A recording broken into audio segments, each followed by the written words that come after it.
The day he called me dad.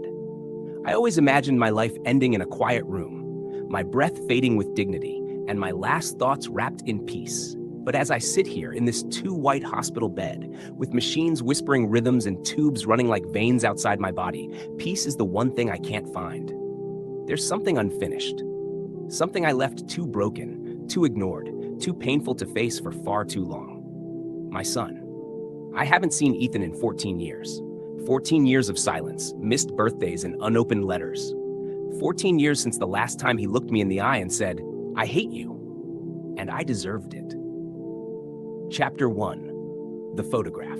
The nurse, a gentle woman named Claire, told me they tried calling him. "He didn't answer," she said, adjusting my IV like it mattered. "But we left a message." I nodded. "That photograph beside my bed says more than I ever could.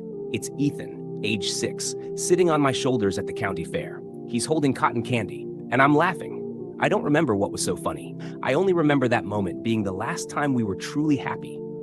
I pick up the photo now, with trembling fingers. My hands are thin, too thin, like twigs that could snap under the weight of a memory. I whisper into the plastic frame, "I'm sorry, but he can't hear me." Chapter 2. Mistakes and Monsters. I wasn't always a bad father. At least, I don't think I started out that way. When Ethan was born, I cried. I named him after my favorite novel, Ethan Frome. I wanted him to grow into a man of depth, character, and heart. But life has a cruel sense of humor. My wife, Marie, died in a car accident when Ethan was 8. It destroyed us. I drowned in work and whiskey. He cried himself to sleep, and I let him. He needed a father. I became a ghost. I'd come home late, stumble through the hallway like an apology, and collapse on the couch. The bottles were more comforting than the boy who still left drawings for me on the fridge. Then one night, I hit him. Not hard, but hard enough for him to flinch when I raised my hand ever again. He packed a bag that night. "I'll live with Grandma," he said. "She remembers how to love."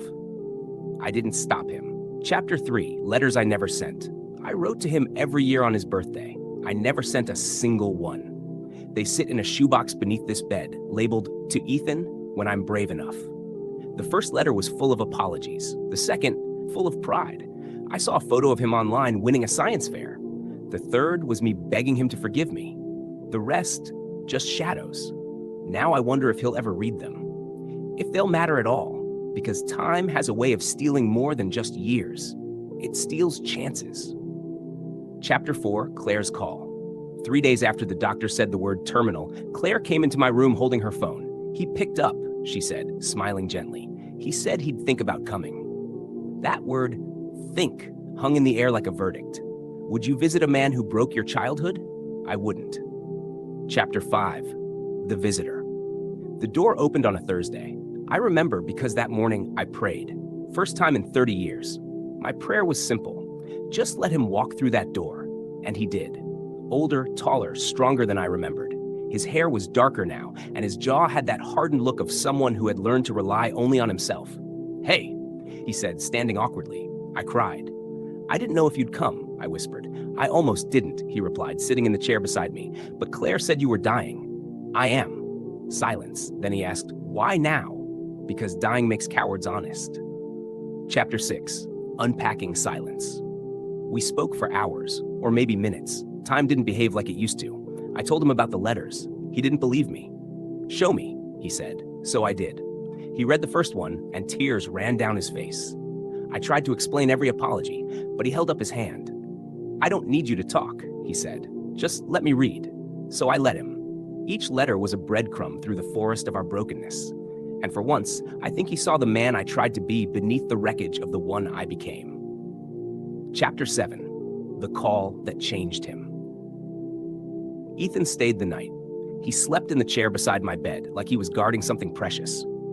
In the morning, he was gone. I thought that was it, but he came back the next day, and the day after that, he brought photos of his wife, his baby girl. "You're a grandfather," he said. I sobbed.